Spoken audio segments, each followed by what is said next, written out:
Então, boa noite, pessoal. Boa noite, né, aos nossos irmãos encarnados, nossos irmãos desencarnados que estão aqui para estudar com a gente hoje. Hoje nós vamos receber o Rodrigo para falar para nós essa preciosidade, né? Nossa, mãe, não tem como não ser apaixonado por ela. E o coração da gente chega a explodir de tanta emoção, né? Só de ver a imagem dela e falar o nome dela. Então, que a equipe de Maria Santíssima possa estar aqui hoje conosco, possa estar aqui nos ajudando os nossos irmãos que estão aqui em busca de tratamento, em busca de acolhimento, ajudando os nossos irmãos que ainda não se despertaram para o bem e que porventura estejam aqui no intuito de ainda fazer o mal, mas nós sabemos que o seu coração misericordioso e bondoso, o seu amor infinito é capaz de atravessar, né, qualquer obstáculo. Então pedimos, Maria, pedimos que esteja aqui conosco, que as suas servas possam estar aqui conosco, nos ajudando nessa casa, nos ajudando nas tarefas dessa casa, ajudando aqueles que trabalham encarnados e desencarnados, em nome de Jesus. E assim, Senhora, com permissão de Jesus, pedimos autorização para iniciarmos o estudo da noite, pedindo proteção e amparo para o nosso irmão Rodrigo, que vai trazer essa palavra tão linda para nós essa noite. Que nós possamos ter o coração aberto para receber, nós possamos ter os ouvidos, né, e os olhos bem fixos em tudo que for também no nosso espírito. E em nome de Jesus Cristo, nós pedimos ordem e permissão para dar início ao nosso estudo da noite. Que assim seja, graças a Deus.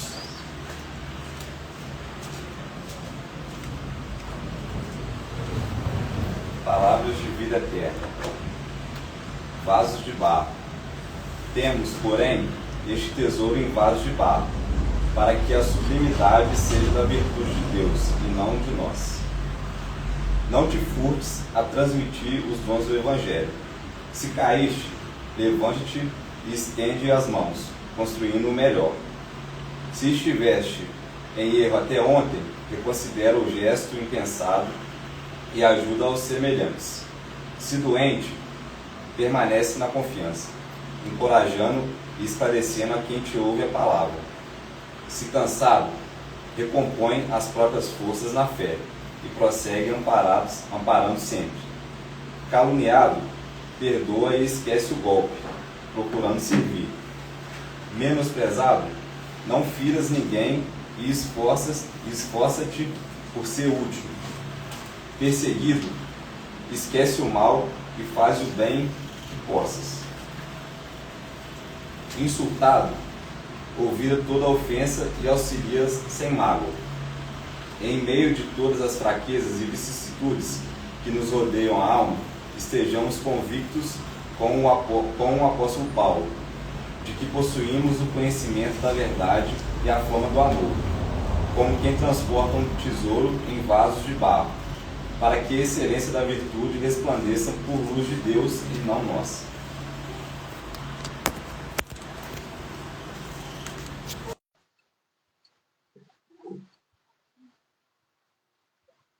Posso? Dá licença.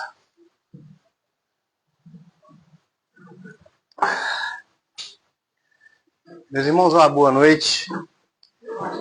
Que Jesus, o nosso mestre, Maria, nossa mãe, nos ampara e guie sempre. Obrigado pelo convite da casa, poder vir conhecer o trabalho de vocês. Essa casa de energia tão boa, né? Pessoas tão simpáticas, é um prazer estar com vocês, viu? E nosso tema nessa noite é ela, né? A nossa mãe, que se aproxima o dia de todas as mães, uma homenagem a todas as mães, aquelas que não são mães ainda.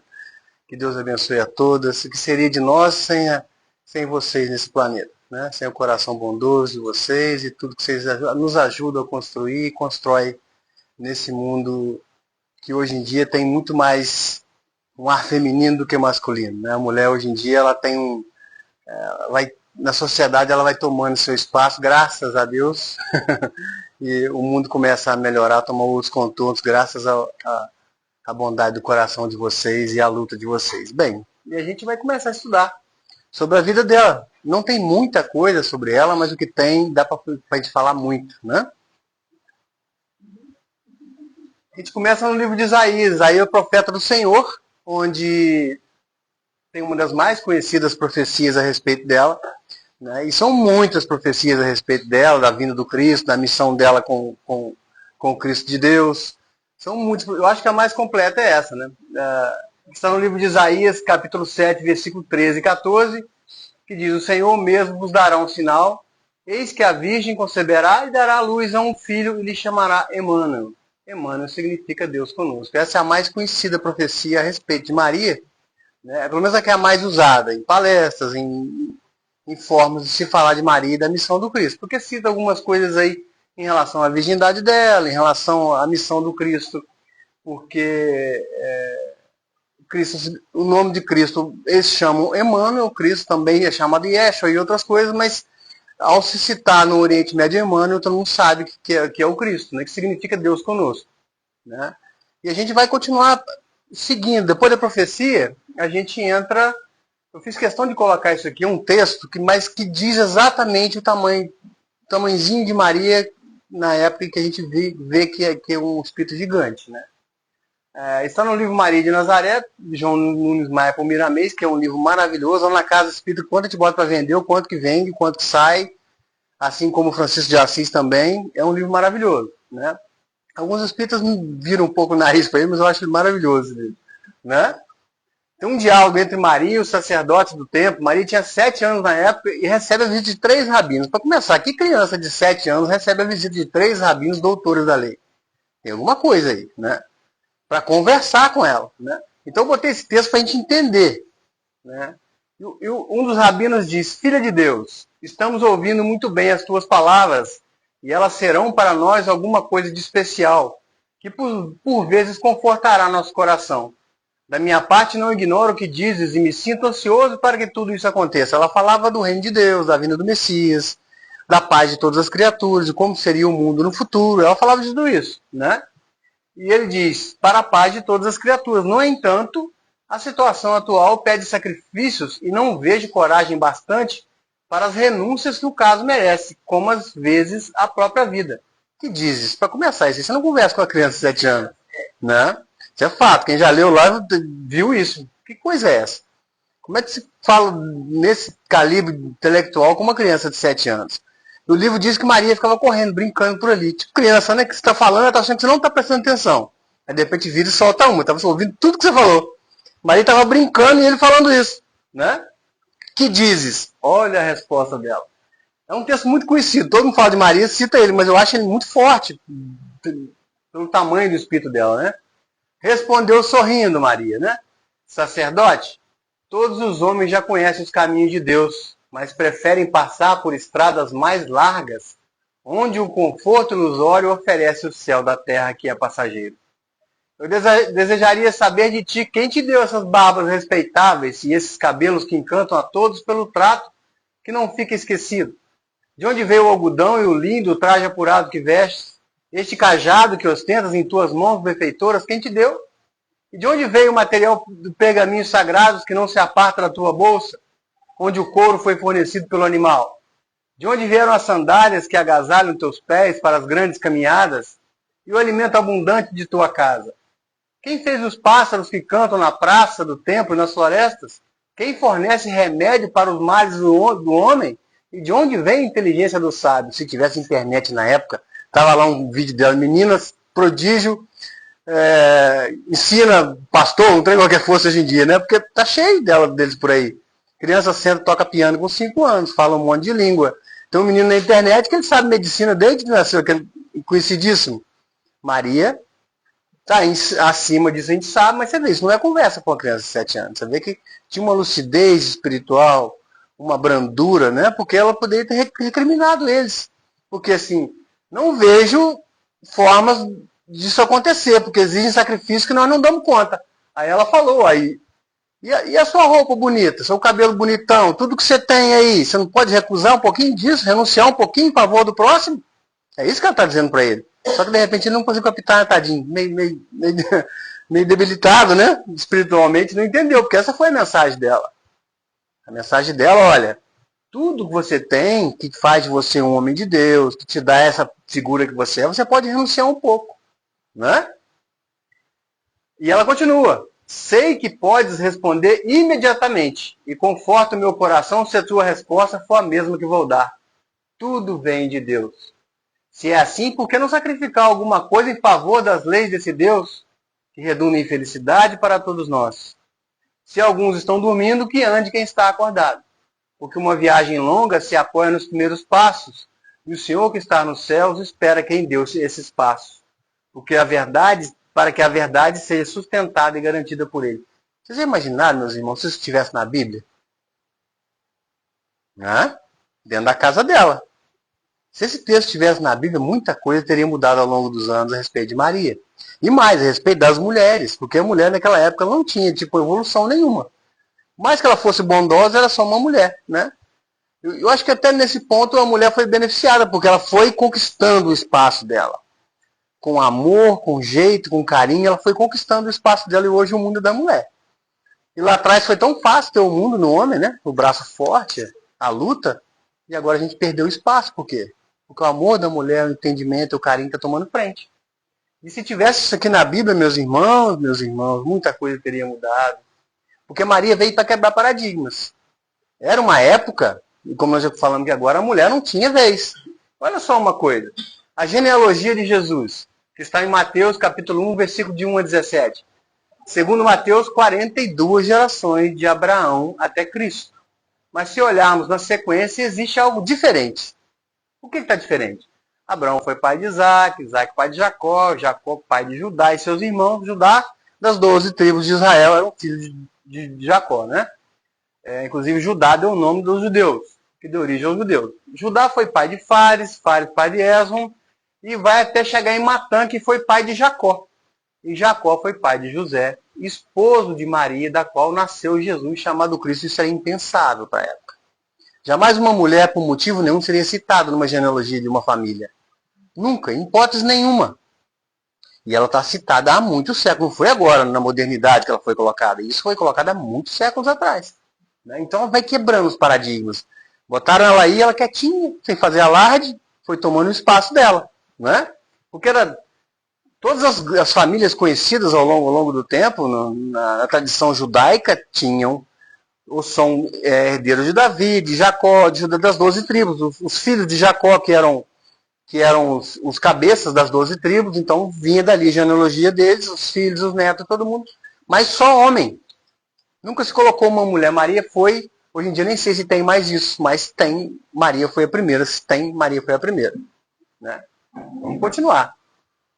E pela sua força, deu a Jesus seu sobrenome, onde deveria chamar Yeshua. Jesus deveria chamar Yeshua Ben Yosef. Ben e Bar, no aramaico e em hebraico, era filho. A gente lembra de Barrabás, filho de Abas. Jesus falava Simão Bar Jonas, Simão, filho de Jonas. Né? Natanael Ben Elias, filho de Elias. Né? Então tinha essa denominação. Jesus deveria chamar Yeshua Ben Yosef. E como é que ele chamava? Jesus de... Quem era de Nazaré? Maria. Ela foi sem soltar foguete. Ela foi derrubando um a um os entendimentos da época. E eles fazer o quê, né? A força moral e a grandeza moral é muito maior que qualquer convenção espiritual. Né? Porque Jesus deveria chamar Yeshua Ben Yosef, Jesus filho de José. Esse pai aquele que cria? Né? Não, Jesus de Nazaré. E José morreu, inclusive tem um texto belíssimo de Emmanuel no livro... Ai, Senhor. Orar e seguir, uma coisa assim. Onde a mensagem é José da Galileia. Diz que José passou no mundo no sagrado silêncio de Deus. Deu o quanto podia, tudo que podia a Jesus e a Maria naquele momento. O que seria do cristianismo dos velhos tempos se não houvesse José? E ele não é levado em consideração. Não é só fazendo um parênteses aqui para levar a força desse homem. Quem de nós pode dizer que deu um filho tudo que podia? A gente dá o que dá. E ele deu tudo. Isso é muito forte. Uma frase dessa é muito forte. Né? Foi um companheiro dela. Se ela teve a revelação dos anjos a respeito da missão dela e não titubeou, ele também teve. E também não titubeou e aceitou. Né? Dois grandes espíritos. Então, Jesus de Nazaré, em homenagem à mãe. Né? Aí, gente, Vem um anjo Gabriel e diz: Ave Maria, tu és cheia de graça, o Senhor é convosco. Está em Lucas capítulo 1, versículo 19, que ao ouvir as palavras do anjo, ela se perturbou, refletindo o que poderia significar a saudação. Claro, você é uma menina sem instrução, numa tribo de Judá, Maria era da tribo de Benjamim, né? Inclusive, os olhos azuis de Maria, que diz que o Cristo também tinha olhos claros. Existem hoje em dia estudos modernos que dizem que a tribo de Benjamim andou pelas Galhas, pela Europa. Que depois as tribos se espalharam, né? E as Galhas são o pessoal europeu ali, né? Então, inclusive um dos entendimentos de Galha é que Galha significa pequena Galileia. Tá? E Galileia significa pequena Galha. Porque eles teriam andado por lá. Então, de repente, essa genealogia de olhos azuis de Maria pode ter vindo de lá. As pessoas falam, não, mas Maria jamais teria olhos azuis, o Cristo jamais teria olhos azuis. Teria sim. Porque era uma mistura, né? Europeu com asiático. Então, faz sentido. Mas olha bem, meus irmãos, vamos voltar para cá. O Senhor é convosco. Ave era uma saudação romana. Né? Saudação romana. Quem falava ave eram os romanos. Ave César. E uma saudação sempre do menor para o maior. Os hebreus, os judeus falavam shalom, davam um beijinho, até hoje eles fazem isso. Que história é essa de um anjo de Deus chegar para Maria e falar ave? Ela não entendeu. Ao ouvir as palavras do anjo, ela se perturbou, refletindo o que poderia significar. Eu estou aqui varrendo casa, ver o anjo do Senhor falar ave para mim, que história é essa? Né? Ficou quieta no canto dela. Né? A ave era uma saudação do menor para o maior. Então ficou tudo no ar. Que história é essa? De que uma menina simples da Galileia, mas existiram muitas profecias. O problema das profecias era que eram passadas oralmente de pai para filho. Então quem conta um conto aumenta um conto, esquece do conto, e daqui a pouco, né, as sinagogas dos fariseus só falavam daquilo que lhes agradava. Né? Só daquilo que lhes agradava. Então você pode ver as religiões de hoje em dia. As igrejas falam de certas partes do evangelho que eles acham que cabe o pessoal que está ali. E sempre foi assim. Então me parece que a profecia de Maria deve ter se perdido ao longo do tempo. Né? Então quando tudo aconteceu, eles não lembravam mais que Maria era santa de nada. Eles não tinham mais. Só quem deveria ter era o pessoal do Sinédrio, os cabeças. Os cabeças sabiam o que estava acontecendo. Só que o Messias veio para quebrar paradigmas assim como Maria. Né? E quem quer perder o poder? Né? Quem quer deixar de ser o cara? É difícil na vaidade humana. Ele não pode nem apontar o dedo para os nossos irmãos, não, que nós podemos ter estado lá, né? Por isso é um de nós. Né? Então a gente fala assim, não sei o quê. Né? Então é estranho, né? Assim, é no mínimo curioso essa situação, em que um anjo vem e fala ave. Né? A ave no sentido real é salve imperador. Que é o César era o imperador, depois César virou um nome para vários governantes. César I, César II, todos eram César, né? Os Césares, trocava de nome e virava César. Então, tamanha a força de César na história. E a gente continua caminhando. E o anjo comunica a ela que seria a mãe do Senhor. E ela diz, faça-se em mim conforme a vontade do Senhor. Né? Essa palestra eu fiz tem 14, quase 15 anos que eu fiz essa palestra. Eu estava começando. Então tem referências aqui nessa palestra de outras palestras só que eu não lembro mais as referências que eu ponhei. Então se vocês verem alguma coisa aqui que veio de fora, põe ele mesmo, tá? Porque eu não lembro mais. Não lembro não. Hoje em dia, depois de 20 anos de estudo, você sabe pensar o evangelho, mas no começo você pega emprestado muita coisa. Hoje, quando a gente pega emprestado, fala, isso aqui é de fulano, isso aqui é de Beltrano, só que eu não lembro mais, tá? Mas eu adoro essa palestra, sempre faço ela somente no mês de abril e maio. Começou, eu faço ela, para homenagear a Maria, a mãe.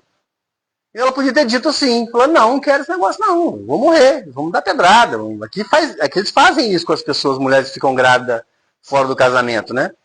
A história da adúltera, a adúltera é apedrejada, do adúltero não. Passava-se a mão na cabeça do adulto como se uma mulher fizesse um filho sozinha, né? Nunca, né? Não tem condição, não faz. Né? Então era a lei patriarcal, né? Machista, que desconsiderava o coração feminino, que é quem mantinha o lar de pé, cuidava dos filhos, fazia tudo, e o homem se achando o cara, né? E depois ela vai visitar a sua prima Isabel, que estava grávida de João Batista. Isabel diz, bendito é o fruto que tu traz no ventre. Quando teu cumprimento chegou até mim, a criança que estava em meu ventre vibrou de alegria, e o Senhor é contigo. é um dos trechos da Ave Maria. Né? Ave Maria, Senhor é convosco, bendito sois vós entre as mulheres. A gente vê que ela foi sendo identificada durante a gravidez, durante tudo isso. Não é que ela, assim, ela ficou grávida e se escondeu, apareceu só no parto. As coisas foram acontecendo para dar cumprimento às profecias. Só que não interessava muito o pessoal que estava ali o cumprimento de certas profecias. Né? Naquele filme, não sei se vocês já viram, o filme de Franco Zeffirelli, de 1974, com Robert Paul, que para mim é o filme de Jesus mais bonito. Tá Herodes sentado com 3 procuradores romanos, conversando. Aí ele pergunta, que história é essa? O que é Messias? Que história é essa? Ele fala assim, Messias é um sonho ruim. Messias é um sonho ruim, que traz amor, paz, caridade para todo mundo. Você enterrou ele falando deitado assim, sabe? Eu falei, deve ter sido exatamente assim.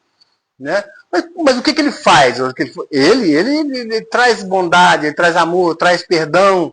Quer dizer, um sonho ruim, para ele que trazia amor, bondade e perdão. Aí falou, mas no meu reino não. Se vier algum Messias aqui, eu piso e esmago.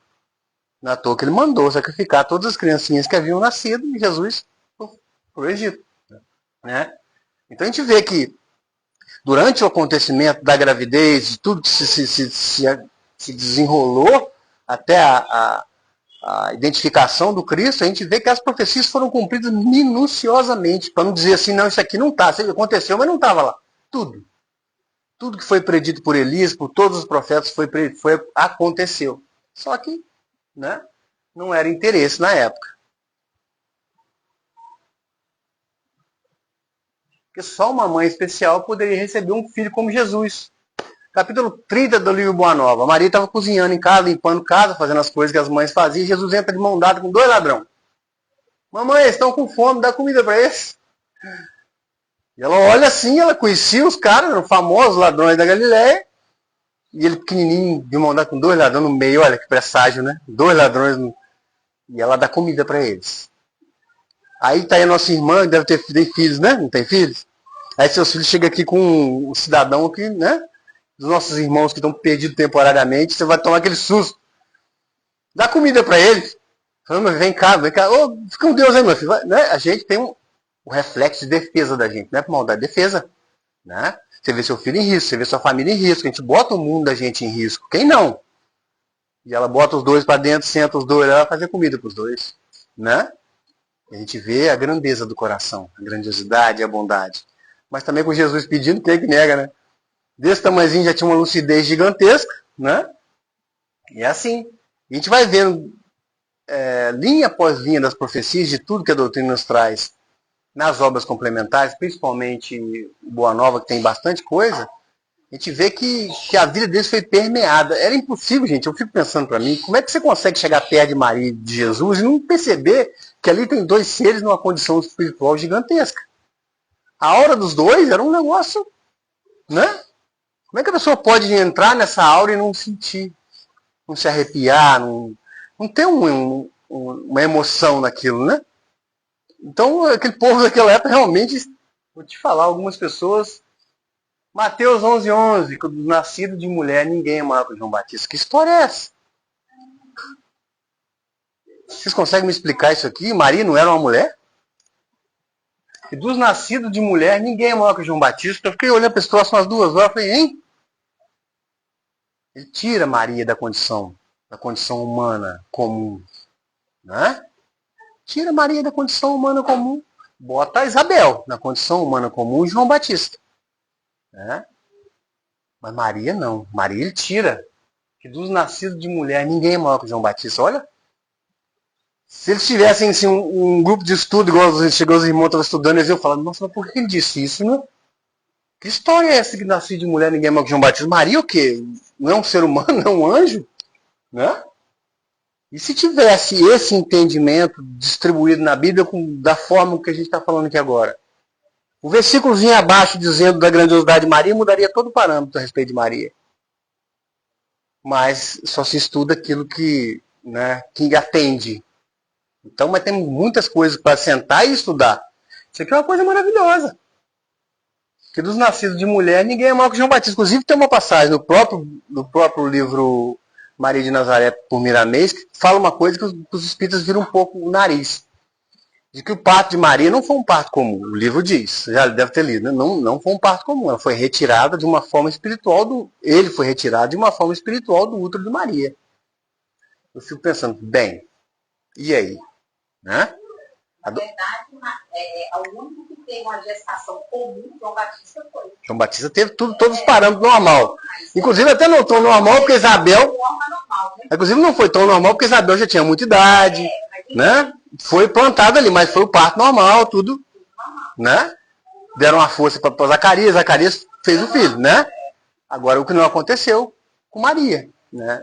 Eu fico pensando assim, será que precisa realmente? Muda alguma coisa na vida dela, do Cristo, se isso for verdade? Eu acho que não, né? Então, mas os espíritas esperam ver aquela coisa bem, para se sentirem representados. É muito legítimo também isso, né? Que a coisa seja exatamente como aconteceu com todo mundo e acontece com todas as mulheres e homens, para que a pessoa se sinta representada. Para efeito de estudo vale a pena, né? Agora que realmente tem efeito prático, muito pouco, né? É mais para efeito de estudo e de observação. O Evangelho de Mateus, capítulo 13, 55 e 56, diz que Jesus tinha 4 irmãos, homens, Tiago, José, Simão, Judas, e ainda que suas irmãs eram conhecidas, estavam todas por ali. Maria teria sido manchada pelo pecado original? Se suas irmãs eram conhecidas, estavam todas por ali, se no mínimo 3, quer dizer, são 7 então, né?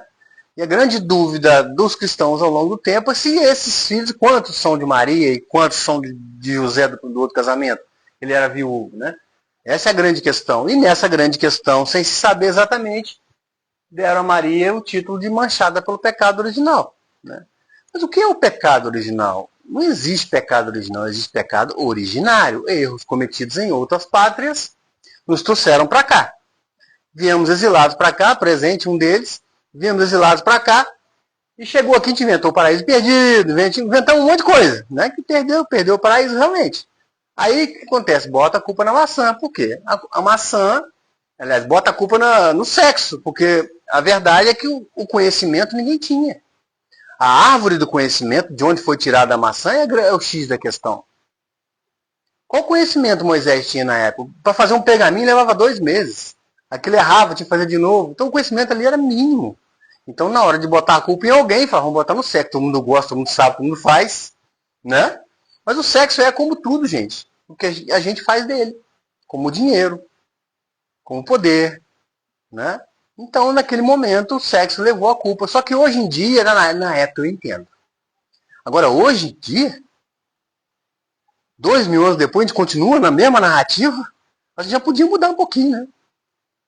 Gente, ó, essa coisa de sexo ficou pra lá, não tem mais isso, a história foi o conhecimento. Mas que conhecimento? Para ver o conhecimento tem que saber que tem reencarnação, exílio planetário. Aí eles não conseguem entender.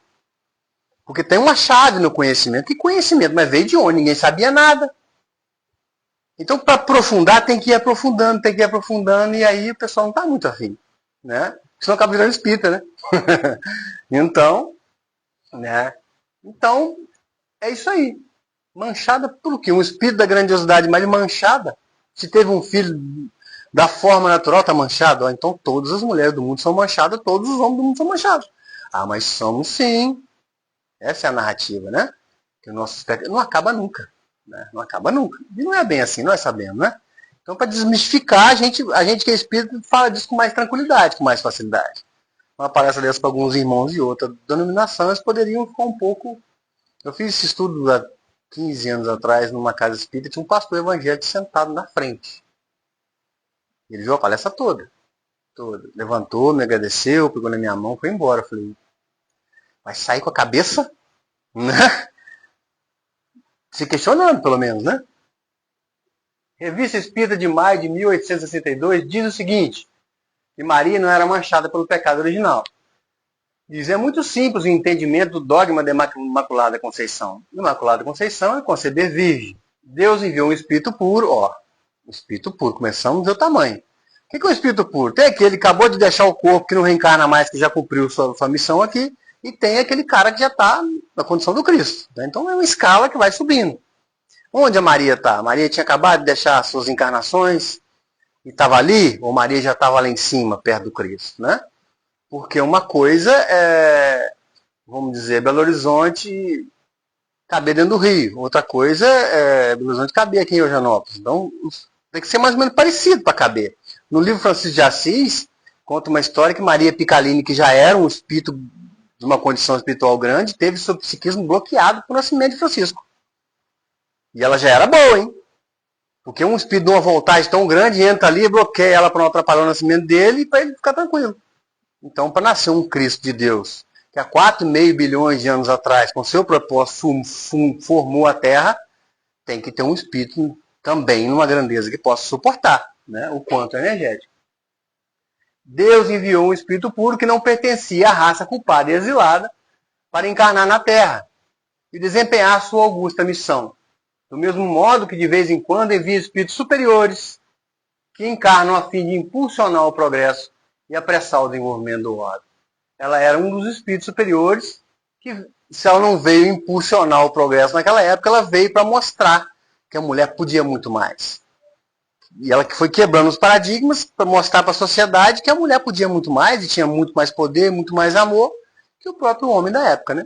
A gente vê Joana de Cusa, a gente vê Marta e Maria, a gente vê grandes exemplos daquela época de mulheres que se doaram verdadeiramente. Severino Celestino, que é um estudioso da doutrina espírita, tem um programa na Mundo Maior, ele diz que Maria fazia parte de um grupo chamado Mulheres Piedosas da Galileia, onde Joana de Cusa, Marta e Maria, Maria Marcos, mãe do apóstolo Marcos, né? E outras mulheres faziam um trabalho de ajuda a leprosos, a pessoas viajantes, quer dizer, não era também aquela mamãe que ficava só sentada em casa fazendo tricô, assim, né, aquela coisa que a gente pensa, né? Ou fazendo comida, ela tinha um trabalho social também. E por que não teria? Vendo o filho fazer aquilo tudo, e na grandeza do espírito dela, obviamente ela olharia para as pessoas de uma forma caridosa e amorosa, né? Então a coisa mais normal do mundo ouvir-se dizer que Maria tinha um pequeno trabalho social na época. Os apóstolos também não fundaram a Casa do Caminho, a Mansão do Caminho, a Casa do Caminho, e ajudavam ali as pessoas? Por que não as mulheres poderiam fazer isso, né? O próprio Cristo deu às mulheres, em relação aos apóstolos, outro entendimento. Qualquer livro que a gente vê, a gente vai ver um pouco mais à frente aqui isso, a gente vê a resistência que Pedro tinha com Maria Madalena, a resistência que mais para pegar o dinheiro de João de Cusa, eles não tinham resistência. João de Cusa bancou o negócio quase todo. E eles não tinham problema. Agora Maria Madalena ali, eles tinham problema, né? Então a gente vê que é um espírito realmente missionário que veio para a Terra. Questão 625 do Livro dos Espíritos. Qual o tipo mais perfeito Deus tem oferecido ao homem para servir de modelo e guia? Essa é uma pergunta muito conhecida na doutrina espírita, não é? Eu estou ficando muito fora, estou ficando para dentro, como é que é? Tá joia? Qual o tipo mais perfeito que Deus tem oferecido ao homem para servir de modelo e guia? Resposta, que todos nós conhecemos, Jesus, né? E no comentário, Kardec diz, para o homem, Jesus constitui o tipo de perfeição moral a que a humanidade pode aspirar na Terra. Deus nos oferece como o mais perfeito modelo, e a doutrina que ensinou é a expressão mais pura da lei do Senhor, porque sendo ele o mais puro de quantos tem aparecido na Terra, o Espírito Divino animal. Mais puro de quantos? Ou seja, tem outros espíritos na condição crítica aqui, ou menor, né? E Maria pode ser um desses. Só que o Cristo era o cara, né? É o rapaz que uma grandiosidade espiritual muito grande. Mas tinha, sim, naquela época e ao longo de todos esses milênios, espíritos missionários que vêm de grande hierarquia espiritual ajudar nós. Nos mostrar o caminho, né? Senão a gente se perde.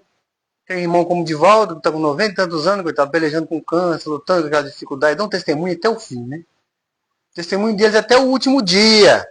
A gente acha que eles vão respirar, não, agora vai desencarnar. Não, testemunho até o último dia. Chico Xavier, eu tenho um outro estudo lá que eu fiz um levantamento do que Madre Teresa, do que Chico Xavier, do que Irmã Dulce e Divaldo passaram fisicamente doenças. Gente, é de assustar. Já está convidado para fazer.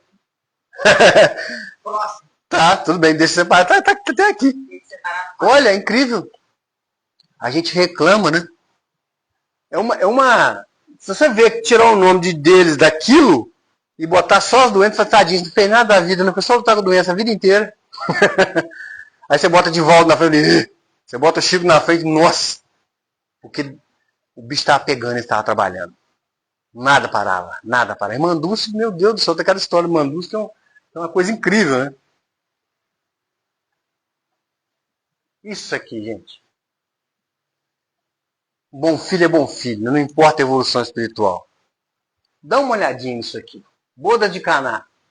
João capítulo 2, versículo de 1 a 11, onde Maria intervém para que Jesus transforme a água em vinho.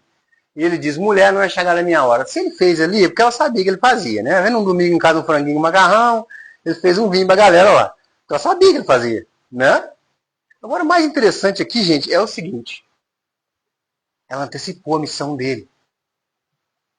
Ela antecipou a missão dele. Mulher, não é chegada a minha hora. Meu filho, faz.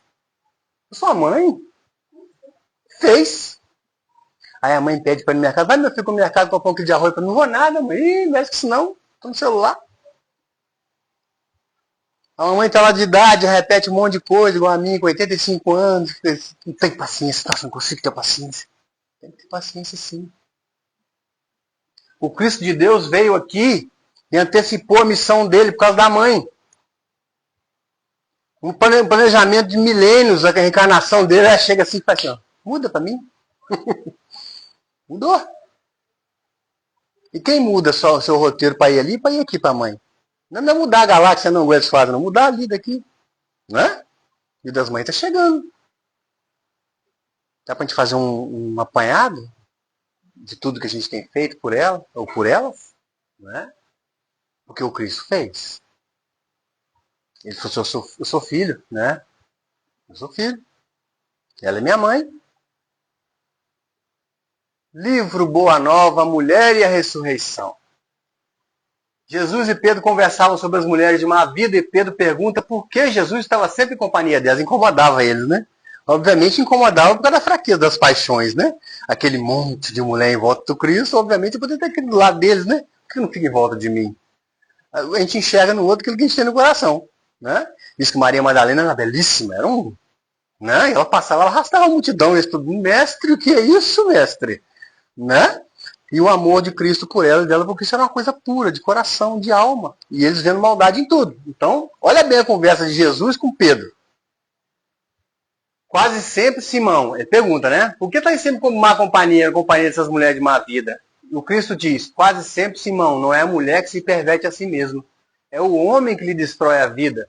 Poderíamos culpar a fonte quando o animal lhe polui as águas? Quem que é o animal? Nós, os homens. Que ao longo dos milênios vimos oprimindo as mulheres, corrompendo o coração bondoso e amigo delas. O animal. Conforme o tempo vai passando, e a gente não precisa mais sair da caverna para defender a família com o tacape na mão, com uma lança, e a força física é menos exigida, mais a mulher cresce. Porque o mundo é do amor, do entendimento e do carinho. Isso elas têm muito mais que a gente. E o Cristo pega pesado. Poderíamos culpar a fonte quando um animal lhe polui as águas? Você podia dizer assim, poderíamos culpar a fonte quando o homem estraga a vida da mulher? Foi fundo, né? Ele sabia que a gente estudaria ao longo dos milênios, a gente estudaria a vida dele, as palavras dele. E nós estamos estudando. Nós estamos vendo o que ele fez. E ele encarnou como homem, tá, gente? Ele representava a turma na época, né? Seu sentimento de ternura e humildade será em todos os tempos o grande roteiro para a iluminação do mundo. Porque sem o tesouro do sentimento, todas as obras da razão humana podem parecer como um castelo de falsos esplendores. E a gente tem muralha da China, tem pirâmide do Egito, tem de tudo nós levantamos homens. Nós fizemos tudo nós levantamos, fizemos. Mas o projeto parece que não está muito legal. Fizemos coisas legais? Fizemos. Fizemos sim. Mas no apanhar geral do projeto, parece que está faltando alguma coisa. Está faltando aquilo ali, ó. O tesouro do sentimento. Que o homem leva de qualquer jeito, achando que precisa fazer. Assim eu sou mais homem. Assim eu sou o tal. Não é? Eu sei, eu sou homem. Não é? Difícil, duro para a gente falar uma coisa dessa. Porque qual dos homens nunca caiu numa tentação dessa? De achar que é mais porque é mais forte fisicamente? Não é? Isso é uma tentação muito grande. Todas as obras da razão humana podem parecer como um castelo de falsos esplendores. O que mais tem é castelo de falso esplendor para o mundo afora, erguido por nós homens. Se fizemos coisas maravilhosas, fizemos, claro, fizemos. Mas também o projeto está meio bagunçado, né? Na hora de voltar para a prancheta e botar a mulher na frente e falar assim, ajuda a gente aqui? Como é que a gente faz isso? Como é que a gente faz aquilo, né? Elas ajudam, elas têm sensibilidade para poder enxergar as coisas que o homem não enxerga, né?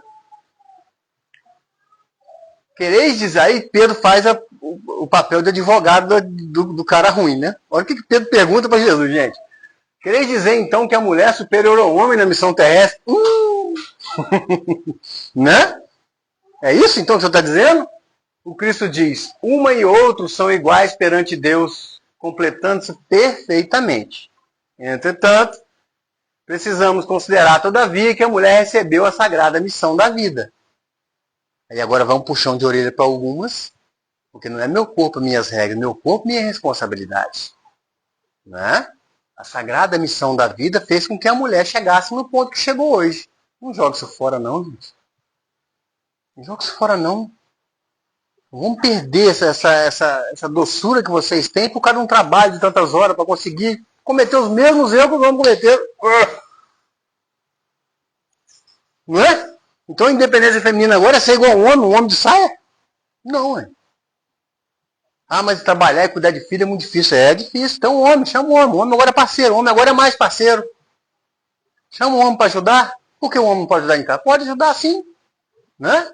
Nessa parceria, ela mantém o coração bom dela e a família não se perde, as coisas não... Né?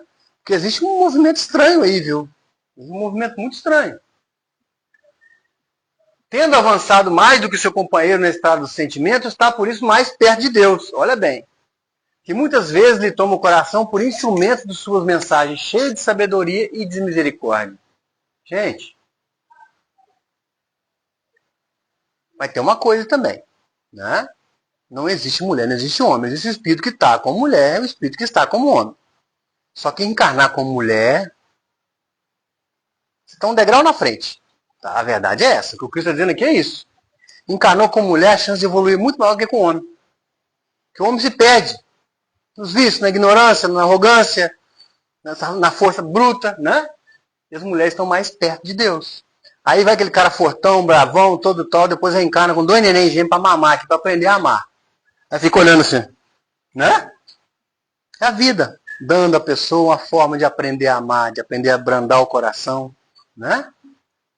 É a lei divina fazendo com que isso. Aí depois é um homem mais simples, mais humilde, mais parceiro da mulher, porque é um homem que já teve experiências lá, que ele sabe o que é sofrer, né? Sabe o que é ser oprimido, sabe tudo isso. Aí ele vê um cara mais parceiro, né? E Deus lhe toma o coração por instrumento de suas mensagens, cheio de sabedoria e de misericórdia. É muito bonito isso, né, gente? Muito bonito. Também no livro Maria de Nazaré, diz que Maria... Tem um olhinho de água também. Não tem aqui. Uhum. Obrigado. Também no livro Maria de Nazaré, diz que Maria, antes de reencarnar, se chamava Sofia.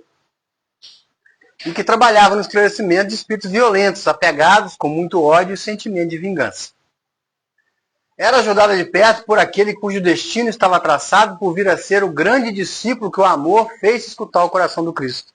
Qual o grande discípulo que o amor fez escutar o coração do Cristo? Qual o discípulo amado? João. João Evangelista. Então os dois lá já trabalhavam junto, Maria e João. Então quem que ficou do lado dela? Ele. Né? Fugiu todo mundo, mas o João, que já trabalhava no plano espiritual junto com Maria, ficou do lado dela. A gente entende agora o discípulo amado, por que ele tinha esse nome, não é? Mas também não era tão grande quanto João Batista. Se dos nascidos de mulher ninguém é maior que João Batista, João Evangelista também não era maior que João Batista. Depois do Cristo, maior na época era João Batista, né? Então o João Evangelista estava abaixo. Uma pergunta que eu me fiz, mas se Maria era tão grande assim, por que não tinha mediunidade, não fazia cura, não profetizava, né? Porque estão chegando à conclusão de que ela era um espírito enorme. Mas e aí? Esses espíritos, quando vêm para a Terra, ele olha assim, ele cura, ele põe a mão, ele cura, ele faz profecia. Muito obrigado, minha irmã. Tem todas as mediunidades. Por que Maria não tinha mediunidade nenhuma? Alguma pode dizer assim, nada, Maria não estuda, mas não tinha mediunidade nenhuma. Sabia de nada. O livro diz que ela, ao vir para a Terra, pediu anulação de todas as suas conquistas espirituais, para vir para a Terra como a mais simples das mulheres. E veio como a mais simples das mulheres. Recebeu o Cristo, cumpriu sua missão ao receber do Cristo, e ao voltar foi recolhendo todas as bênçãos que tinha, da sua grandiosidade espiritual, e também a missão com o Cristo de Deus. Né? Porque faz sentido. Ela para ter todas as mediunidades, sai curando todo mundo, mas se o seu Cristo sai para um lado curando e pregando e ela para o outro, ia confundir. Ela não foi competir com ele, né? Exatamente. Mas poder para isso tinha, mas só se diminuiu. Né? Os grandes espíritos, você está conversando com uma pessoa que é tão uma grandeza espiritual que ela não sabe. Nossa, a pessoa é tão bom, tem um coração bom, um olhar bom, pode estar ali contido. Né? Fazer uma missão dentro de casa, num grupo, ajudar todo mundo. Lembra de Alcione, que veio para ajudar? Lembra de Dona Laura, que saiu do nosso lar para ajudar a neta, já era um espírito puro? Às vezes tem um espírito puro dentro da sua casa, fazendo de tudo para unir a família e ninguém vê, só pedrada, paulada. Né? Então Maria pediu a anulação de todas as suas conquistas espirituais e foi atendida. Quando voltou recolhendo tudo. Né? Isso aqui a gente já vai chegando ao termo. E isso aqui é belíssimo. Para a gente terminar, isso é belíssimo. Essa passagem chamada Maria, que está no livro Boa Nova de Humberto de Campos, né? A gente pegou vários trechos desse livro, diz que quando Cristo foi crucificado, Maria foi morar em Betânia, com os parentes de José. Né? E ficou lá um tempo. Depois, João Evangelista vai em Betânia e busca ela para Éfeso. Só que eu tive a curiosidade de pesquisar no Google a distância de Betânia até Éfeso. Betânia é 3 km de Jerusalém. Só que de Jerusalém até Éfeso na Turquia, são 1000 e tantos quilômetros. Tem gente na canela, num burrinho. Era uma luta. E aí o sol, né? Então João foi buscar ela e trouxe ela para uma choupanazinha, uma casa em Éfeso, uma colinazinha. E a casa dela passou a ser conhecida como a Casa da Mãe Santíssima. Todos passavam ali, viam ela e cumprimentavam ela. Os apóstolos passavam por ali, viajantes, ela ajudava, cuidava de todo mundo. Né? E os anos foram passando e ela foi envelhecendo. Um dia, ela está à tardezinha para poder se recolher, chega um viajante, um mendigo, e conversa com ela, chama para entrar e vai conversar com ele para ver se precisa de alguma coisa, alguma comida, alguma coisa. E ele começa a falar do reino de Deus, falar das bênçãos de Jesus e tudo que aconteceu do Evangelho. É uma passagem muito conhecida, mas é linda. É uma passagem, ó, coisa de igreja católico, né? No livro Boa Nova, a passagem que fala disso. Né? Aí ela se impressiona com a sabedoria e com a bondade daquele visitante, e quando ela olha realmente para ele, vê era Jesus. E ela toma um susto e fala, meu filho, e vai até ele. E se ajoelha. Quando ela se ajoelha, vai pegar nas mãos dele, ver a marca dos furos, dos pregos. Ela fala, meu filho, o que te fizeram? Nossa, chega a arrepiar. O que te fizeram, meu filho? Ele fala assim, mãe, sou eu. E venho buscar-te, porque meu pai quer que você seja no meu reino a rainha dos anjos. Aí, por que o ave? Ela era maior que Gabriel, né? Ela era maior, a rainha dos anjos. E quando ele vai, ela leva 2 dias para desencarnar. Ela deita, fica lá moribunda, todo mundo vem despedir dela, as pessoas vêm falar com ela e oram por ela. E um belo dia, depois desses 2 dias, ela desencarna, deixa o corpo e uma pleiade de anjos estão esperando ela.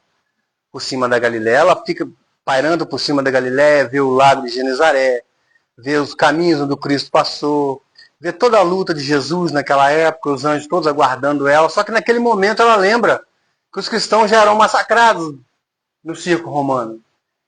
E como um raio ela vai até o Coliseu e chega embaixo do Coliseu, ela vê muitos cristãos aguardando a hora de serem jogados aos leões. Aquela tristeza, aquele monte de gente.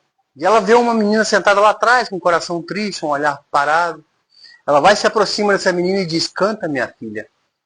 Transformemos as tristezas da terra em alegrias do céu. A menina começa a cantar uma musiquinha baixinha, aí o outro começa a cantar, o outro começa a cantar. De repente, todos aqueles cristãos que estavam lá começam a cantar uma música, as portas são abertas e são jogados aos leões cantando. Por honra a Maria, por honra a Jesus.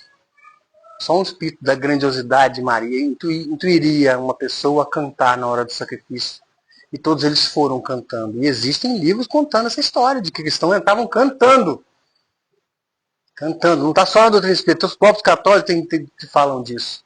Então quando eu chego numa casa espírita que eu cheguei aqui hoje e vi a irmã cantando que botou uma música, eu lembrei de Maria na hora. Sempre tem música, eu lembro dela. Né? Então canta, meu filho. Canta, canta. Ilumina-se, pensa em Deus, pensa em Jesus, lembra dessa grandiosidade que é a Maria, porque ela nos ajuda o tempo todo. Eu sempre oro e peço a Deus por ela. Agradeço a casa, a oportunidade de ter vindo aqui. Que Jesus abençoe todos, que Maria possa também tocar o coração de cada um. O Dia das Mães está chegando, que a gente possa todos nós abraçar nossas queridas. Que Deus abençoe a todos e muito obrigado. Viu?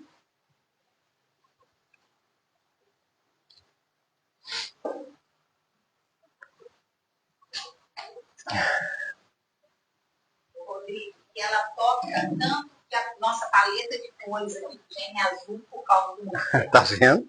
Então, assim, quando nós fomos definir, né, como que a gente iria, qual assim, seria a logo da casa, o que seria a casa, né? E aí porque assim, a nossa referência é Jesus Maria, né? Porque realmente a gente se rende, né, a toda a grandiosidade desses dois espíritos. Porque realmente o Cristo planetário, ele não nasceria de qualquer jeito, de qualquer pessoa. Né? Você vê que, para mim, a grandeza dela é patente e indiscutível. Né? Nós somos apaixonados por ela. Então, assim, nesse momento, eu gostaria de agradecer, porque é emocionante. A passagem da Boa Nova é bonita demais, né?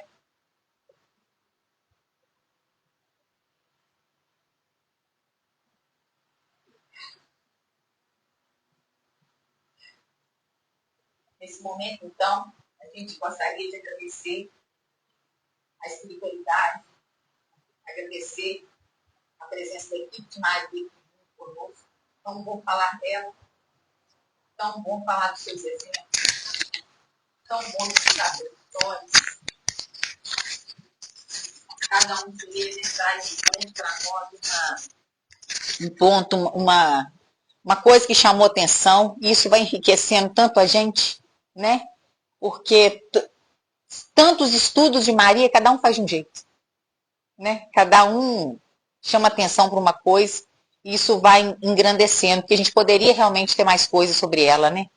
Mas enfim, né? A Terra não é um paraíso de belezas, como diz o Evangelho, né? Ela na verdade, ela está em evolução tanto quanto nós. Então, assim, ela é reflexo, né, de nós espíritos degradados que estamos aqui. Mas, graças a Deus, ainda ficou algumas coisas que a gente consegue falar sobre ela e que não nos deixa esquecer dela nunca, né? Então, Senhor, nós pedimos, né, a equipe de Maria aqui presente, aos trabalhadores do GEM, que possam abençoar todos aqueles, né, que participaram dessa palestra hoje, todos os nossos irmãos desencarnados que estão aqui. Nós pedimos, Senhor, que os magnetizadores siderais vá à casa de todos que estão assistindo essa palestra nesse momento, aqueles que assistirem posteriormente, que se conectem com essa energia de amor, essa energia de fraternidade, essa energia tão forte que vibra nos nossos corações, que eles possam se conectar e que essa conexão atraia esses trabalhadores da luz, para que possam ministrar um passe, para que possam transmutar a energia, para que possam retirar todos os miasmas que infelizmente nós ainda buscamos com os nossos pensamentos, com os nossos sentimentos, com as nossas ações, e que esses miasmas eles sejam limpos, retirados do nosso perispírito, retirados do nosso corpo espiritual, retirados do nosso corpo físico, e sejam substituídos por fluidos salutares de saúde, de vida, que as nossas células consigam receber essa energia de cura emanada por Jesus. E no momento do Pai Nosso, então, Senhor, nós pedimos que esses magnetizadores, eles possam fazer essa transmutação de energia, essa transfusão de energia em prol dos nossos amigos. Pai nosso que estais no céu, santificado seja o vosso nome. Venha a nós o vosso reino. Seja feita a vossa vontade, assim na terra como no céu. O pão nosso de cada dia nos dai hoje. Perdoai as nossas ofensas, assim como nós perdoamos a quem nos tem ofendido. Não nos deixeis cair em tentação, mas livrai-nos do mal. Amém. Ave Maria, cheia de graça, o Senhor é convosco. Bendita sois vós entre as mulheres, bendito é o fruto do vosso ventre, Jesus. Santa Maria, Mãe de Jesus, rogai a Deus por nós, pecadores, agora e na hora de nossa passagem. Que assim seja, graças a Deus. E assim, Senhor, nós gostaríamos de pedir permissão para encerrar a palestra da noite e começar o trabalho do passe presencial. Que assim seja, graças a Deus.